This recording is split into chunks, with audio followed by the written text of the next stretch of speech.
évidemment qu'ils n'en avaient pas connaissance, puisque c'est une information que personne n'avait, et j'allais dire même à ce stade, c'est une information que personne n'a.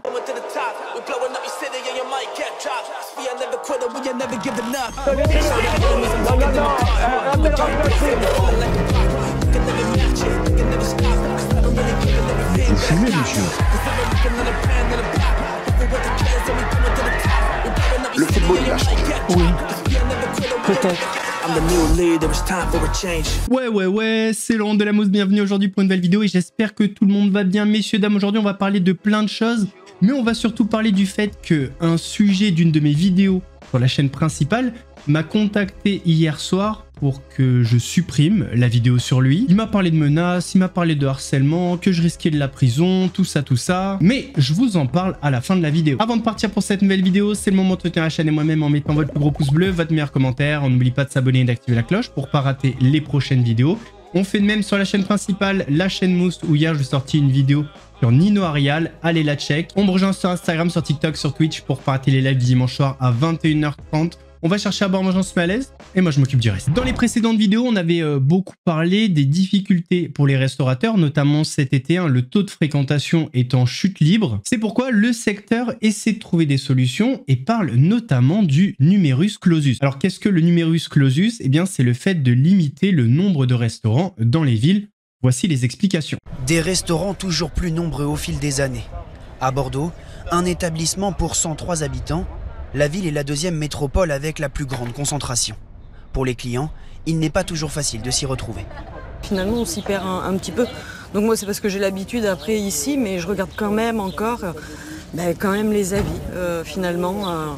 Donc il y en a beaucoup, mais l'été, pour se nourrir ici, c'est compliqué, quoi. Donc il n'y en a pas assez l'été, il y en a sans doute trop l'hiver. Mais... Après un été marqué par une baisse de fréquentation, le secteur s'interroge. Faut-il réguler le nombre d'établissements ? Pour ce restaurateur, certaines zones de la ville sont aujourd'hui saturées. Au quartier Saint-Pierre à Bordeaux, je crois qu'il y a 350 restaurants. Ça fait beaucoup, je trouve. Que tout le monde n'ouvre pas des petits pas de porte pour vendre des madeleines, pour vendre des cookies, pour vendre... Enfin, il faut que ça soit raisonnable.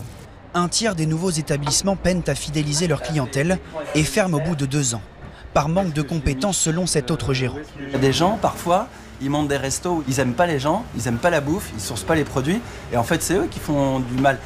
Sur les quais de Bordeaux, de nombreux commerces ont laissé place à des restaurants. Cet établissement, c'était une imprimerie qui était de 2 générations, qui s'est transformée en bar-brasserie. Afin de redynamiser le secteur, l'un des principaux syndicats souhaite instaurer un numerus clausus dans les quartiers où les restaurants sont déjà très nombreux. On empêche, dirons-nous, les changements d'affectation de locaux.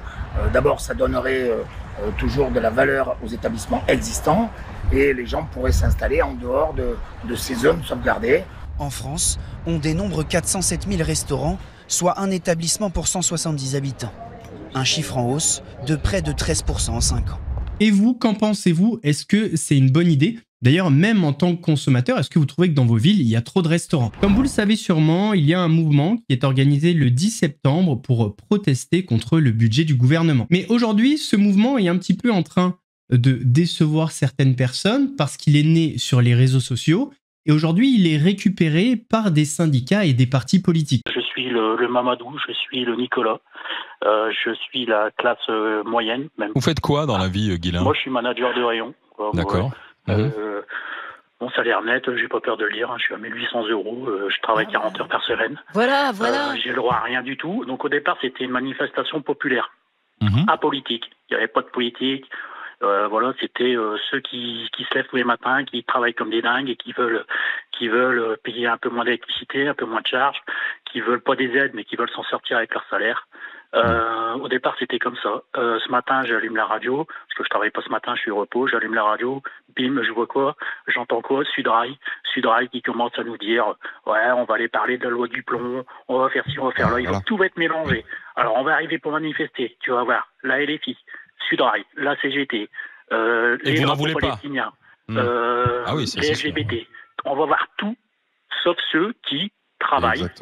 Pendant ce temps-là, sur TikTok, Ilan cherche toujours un adversaire.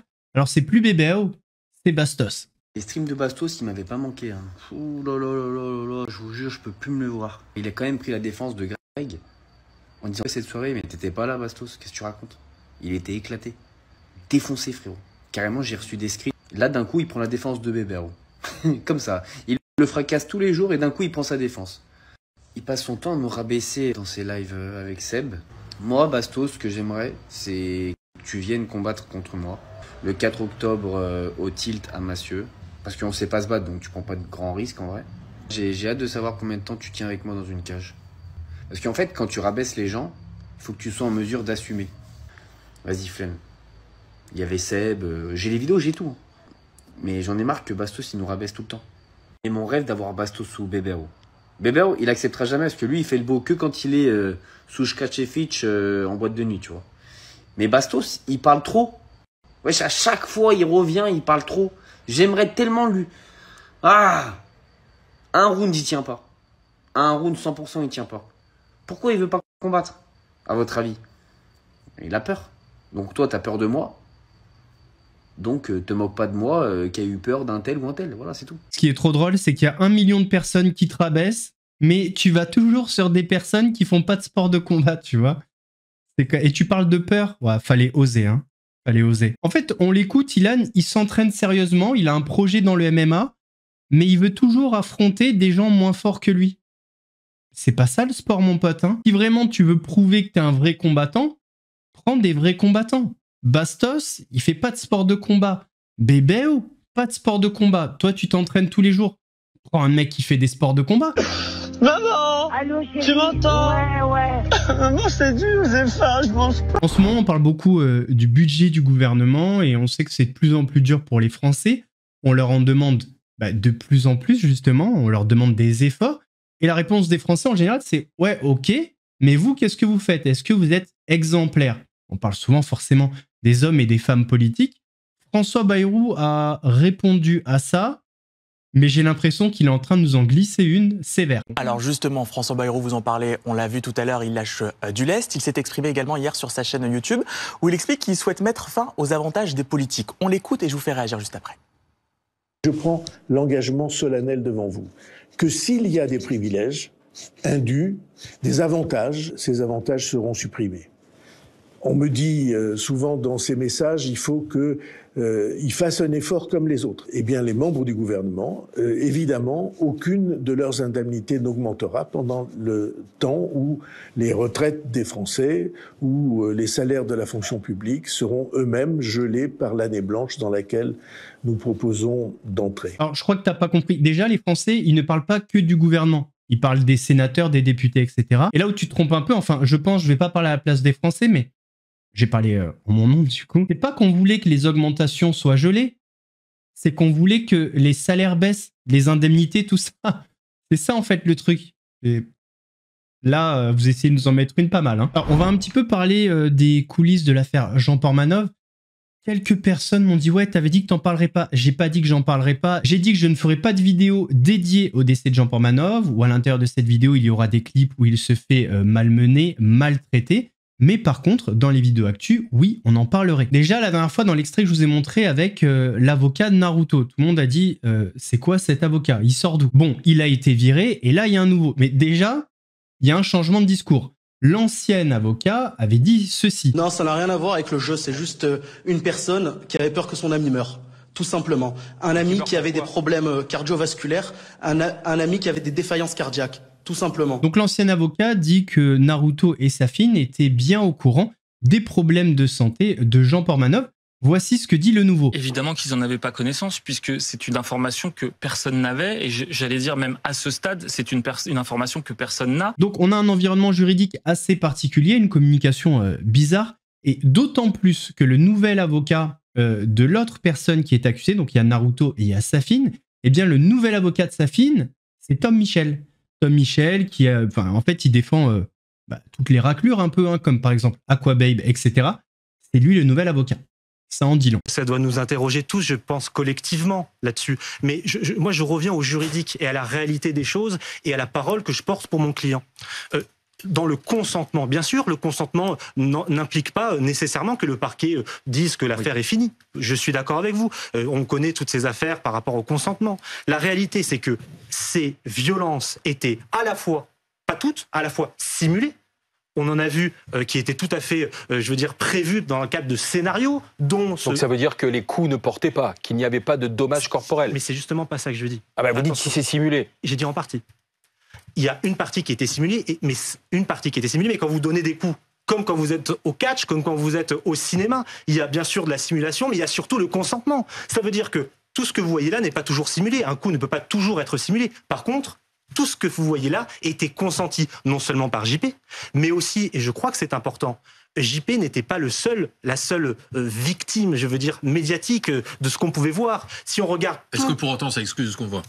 Mais vous voyez... Pas parce qu'il y en a plus... Non, mais c'est pas parce qu'il y en a plusieurs que... Ça n'excuse pas du tout. Mais vous vous placez sur le point de vue de la morale. Je suis d'accord avec vous. Moralement, ce qu'on voit est dérangeant. Moralement et politiquement, il va certainement, il y en a déjà, avoir des réactions. Moi, je suis avocat, je parle d'un point de vue juridique. Juridiquement, à ce stade, Safin est non seulement présumé innocent, mais aussi et surtout, dans le deuxième dossier concernant cette mort terrible, même pas pour l'instant, il n'est pas accusé. Autre personne un petit peu sous le feu des projecteurs. Alors, au début, elle avait une communication assez efficace, sauf que derrière ça se cachent également quelques zones d'ombre. On va parler de Clara Chapaz, la ministre déléguée du numérique. Je ne parlerai pas d'affaires, je parlerai d'un drame. Parce que quand on parle de la mort, du décès de Raphaël Graven, aussi connu sur son nom dans la plateforme Kik que vous avez mentionné, aujourd'hui, qu'est-ce qu'il s'est passé? C'est que d'abord et avant tout, comme des millions de Français qui ont découvert que quelqu'un est mort en direct, j'ai été extrêmement choquée de voir ça. La réalité a dépassé la fiction. Il y a eu des séries télé, il y a déjà des dizaines d'années, qui imaginaient ce monde où quelqu'un pouvait mourir en direct sous les yeux de spectateurs qui ont payé pour voir ce type de contenu. C'est ce qui s'est passé aujourd'hui. Et bien sûr que ça m'interroge en tant que ministre du numérique, et ça me conforte d'ailleurs sur une seule chose, et ce qui a été la priorité de mon action depuis le début et depuis ma nomination, c'est qu'il y a urgence à sortir de ce Far West numérique dans lequel on est aujourd'hui, et à s'interroger sur avant tout la responsabilité des auteurs, présumés, enfin des auteurs des vidéos, je veux dire, de ceux qui ont participé à ce type de contenu, parce que Raphaël Graven, sur cette chaîne, subissait ce qui semble être des humiliations, de la violence. Donc une enquête est en cours depuis l'article de Mediapart qui est sorti le 13 décembre. Dès le 16 décembre, il y a une enquête qui a été mise en cours, elle ira au bout, et on y veillera bien sûr. Deuxièmement, la responsabilité des personnes qui regardent, parce que je pense que si aujourd'hui, là, autour de nous, tout d'un coup, on voyait un comportement d'humiliation, que quelqu'un se mettait à vomir sur une personne là devant nos yeux, tout le monde serait choqué. Alors, tout le monde serait choqué. Tout le monde agirait. Or là, j'y viens. Or là, dans ce qui s'est passé sur cette plateforme, c'est qu'on a 20 000 personnes qui regardaient ce contenu, et pour certains payaient. 200 000 personnes qui suivaient cette chaîne et qui payaient pour suivre cette chaîne. Je vous annonce que j'ai échangé avec la plateforme il y a peu de temps d'ailleurs, même rééchangé avec aujourd'hui, et je leur posais ces questions qui me semblent évidentes, de savoir combien d'argent les personnes sur la chaîne, eux-mêmes en tant que plateforme, s'étaient fait avec le type de contenu. Ils n'avaient pas de réponse, pas la moindre réponse. Alors que si je fais un calcul bête et méchant, vu que j'ai pas eu les réponses, c'est 5 € par mois, à peu près 5 $ par mois, de pouvoir avoir accès à ce contenu quand on veut suivre la personne. Il y avait 200 000 personnes qui suivaient cette chaîne, ça fait 1 million d'euros. Alors c'est mes propres calculs, vu que je n'ai pas eu de réponse. Mais le marché autour de ce type de contenu doit absolument nous interroger. Et donc la dernière des responsabilités, c'est bien sûr celle de la plateforme. L'ARCOM, suite à l'article de Mediapart, a aussi commencé un travail dès le mois de décembre pour pouvoir comprendre quelle est la responsabilité de la plateforme et pouvoir s'assurer si oui ou non il y avait des défaillances. Et donc moi, mon rôle en tant que ministre du numérique, c'est bien sûr, comme dans tout le numérique, de m'assurer qu'on a les bons outils pour pouvoir sortir de ce Far West numérique dans lequel on est aujourd'hui. Sauf que face aux questions de Mediapart, on la sent un petit peu moins sûre d'elle, parce que Mediapart la met un petit peu face à ses responsabilités. Décembre 2024, donc vous n'avez pas saisi l'ARCOM, vous n'avez pas saisi Pharos, vous n'avez pas contacté Kik. Est-ce qu'à l'époque vous avez jugé que c'était pas assez grave? Est-ce que vous avez des regrets là-dessus? Est-ce qu'il y a une forme de responsabilité de votre part? Écoutez, à chaque fois que je pourrais faire avancer la régulation du numérique, la protection des citoyens en ligne, je le ferai. C'est ça qui m'anime aujourd'hui. On est face à une enquête qui a été révélée, enfin, face à des faits qui ont été révélés par votre journal un 13 décembre. Le 16 décembre, donc 3 jours après, l'enquête était ouverte, l'ARCOM était au travail. Maintenant, voilà, il faut qu'on aille au bout, il faut que ça aille le plus vite possible et qu'on puisse déterminer la responsabilité des uns et des autres. Pourquoi ne pas avoir saisi, vous, en tant que ministre, l'ARCOM et la plateforme Pharos? Parce qu'ils étaient déjà au travail. Mais pardon, est-ce que vous pouvez nous préciser? Parce que nous, ce qu'on sait, c'est que la LDH a saisi l'ARCOM et la LDH nous dit qu'elle n'a jamais eu de réponse de l'ARCOM. Vous nous dites aujourd'hui, l'ARCOM est au travail depuis décembre. Est-ce qu'on peut avoir des précisions? Je vous demanderai de vous référer au communiqué de presse de l'ARCOM, parce que je ne suis pas représentante de l'ARCOM. Pour autant, ce qu'ils ont communiqué, c'est que dès cette période, ils ont commencé leur travail. Après, est-ce que je suis satisfaite que ça prenne autant de temps le travail de l'ARCOM sur cette question-là? Bien sûr que non. L'ARCOM est une autorité indépendante. Je les laisserai expliquer les difficultés qu'ils ont eues. Mais encore une fois, ça doit nous interroger sur la difficulté à réguler, à sécuriser cet espace numérique. Et s'il nous faut changer les règles, mettre plus de moyens, avoir des façons différentes d'aborder la question pour être plus rapide, plus efficace, il faut que tout soit regardé. Si aujourd'hui, par exemple, l'ARCOM, c'est 23 personnes, Pharos, c'est même pas 50, est-ce qu'aujourd'hui, il n'y a pas une urgence? Est-ce que vous allez réfléchir à un plan, à des moyens supplémentaires, ou est-ce qu'il faudra attendre de nouveau la mort de quelqu'un en direct pour qu'il y ait des moyens sur ce sujet? Je vous l'ai dit, tout ce que l'on pourra faire pour que nous puissions aller plus loin sur protection des citoyens en ligne, nous l'exportons. Nouvelle polémique sur les réseaux sociaux, il y a une TikTokeuse qui a été victime de grossophobie. Alors, très simplement, elle a commandé un gâteau, sauf qu'elle a reçu par erreur une vidéo, et le contenu de cette vidéo est bien moins appétissant que le gâteau. Le cachalot, il va grossir, le cachalot, il va exploser demain, le cachalot. Demain, je vais la voir, et tu sais qu'est-ce que je vais chanter? La vache qui rit, la vache qui rit.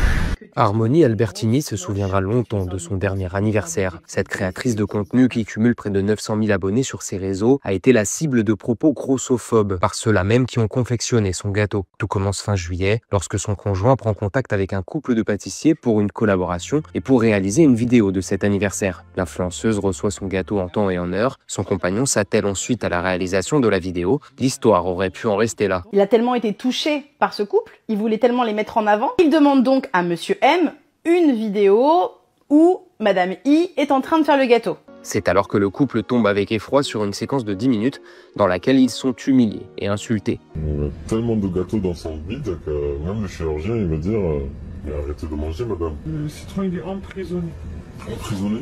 Quand qui va le libérer? La fourchette du cachalot, non? Le bide du cachalot, oui. Voilà. Outrée, Harmonie Albertini décide alors de publier la vidéo qui devient virale sur ses réseaux sociaux. La jeune femme explique également avoir été insultée dans une partie de la séquence qu'elle a préféré ne pas diffuser. Suite à cela, elle a affirmé avoir tenté en vain de porter plainte, mais qu'on lui aurait refusé sous prétexte que la vidéo ne lui était pas directement adressée. Donald Trump a eu une nouvelle idée pour lutter contre l'immigration. Il a décidé de faire repeindre le mur frontalier entre le Mexique et les États-Unis en noir, pour bien attirer la chaleur, pour bien que ce soit incandescent.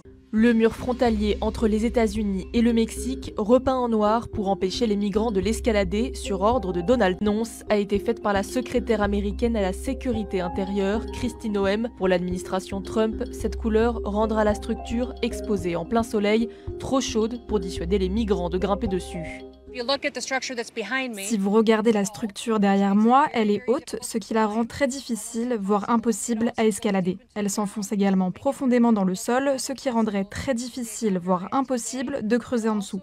Et aujourd'hui, nous allons également la peindre en noir afin d'encourager les individus à ne pas entrer illégalement dans notre pays. Ne pas la toucher, ils ont le choix. Cette décision intervient alors que l'administration Trump affirme qu'en juin, plus de 6000 arrestations ont été effectuées à la frontière sud, soit le niveau le plus bas enregistré depuis plusieurs années. Dans le cadre de sa politique d'immigration, le gouvernement américain concentre ses efforts sur l'augmentation des expulsions et le renforcement de la surveillance aux frontières, alors que plus de 46 milliards de dollars ont déjà été consacrés à la poursuite de la construction du mur à la frontière avec le Mexique. Terminons par la personne qui veut me faire taire, qui veut que je supprime une vidéo sur lui. Je vais pas vous dire qui c'est à ce stade-là, ça arrivera peut-être en fonction de ce qui va se passer. J'ai reçu hier soir un message d'une personne très connue qui m'a demandé de supprimer la vidéo sur lui. Il m'a parlé de harcèlement, il m'a parlé de diffamation, il m'a rappelé que je risquais 2 ans de prison, une amende, tout ça, comme si j'avais 10 ans et que j'allais supprimer instantanément la vidéo. Voilà, si je finis vraiment en prison à cause d'une vidéo YouTube, c'est que c'est le destin. Ça n'a vraiment pas de chance parce qu'il y a des pédophiles qui prennent du sursis, qui n'y vont jamais. Si vraiment je finis en tôle pour ça, bon, c'est que c'était écrit. Le plus drôle dans cette histoire, c'est qu'à la fin de son message, il me marque l'équipe juridique de, et je vais pas vous dire le nom, il était 23h47. Ton équipe juridique, elle est basée où? Au Bangladesh? De quoi tu me parles, toi? Alors, je vais pas vous dire ce que j'ai répondu, mais je me suis pas laissé faire. J'ai montré les dents, normal, et j'ai terminé par l'équipe juridique de Mousse. Bon, on est deux. Il y a ChatGPT et moi. Ah, j'ai quand même rajouté, je me réserve le droit de vous poursuivre pour procédure abusive, cordialement. Il m'a bloqué. Alors, ce qui est très drôle, je peux pas trop en dire, mais ce qui est assez drôle, c'est que la personne parle beaucoup dans les médias du fait de pouvoir aborder tous les sujets, donc de la liberté d'expression, et là, veut me coller une procédure bâillon. On se laissera pas faire. Voilà, si tu tombes un jour sur cette vidéo, faudra envoyer les pieds, les mains. Je sais, je suis un tout petit, j'ai peut-être 1% de tes abonnés, mais je me laisserai pas faire. Yamé. Yamé. N'hésitez pas à me dire en commentaire qui est la personne d'après vous. Je vous donne un indice. C'est un homme et c'est par rapport à la chaîne principale. Messieurs, dames, on arrive à la fin de cette vidéo. J'espère qu'elle vous a plu. Si c'est le cas, votre plus gros pouce bleu, votre meilleur commentaire. On n'oublie pas de s'abonner et d'activer la cloche pour pas rater les prochaines vidéos. On fait de même sur la chaîne principale, la chaîne Mousse, où hier je sortis une vidéo sur Nino Arial. Ombre sur Instagram, sur TikTok, sur Twitch pour pas rater les lives du dimanche soir à 21h30. Nous, on se donne rendez-vous lundi pour une nouvelle vidéo. En attendant, prenez soin de vous. Laurent de la Mousse vous salue.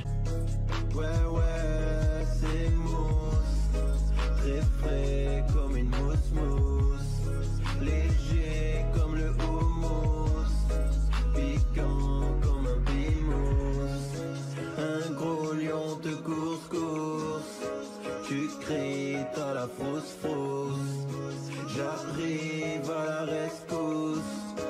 Regarde, ouais, c'est moi.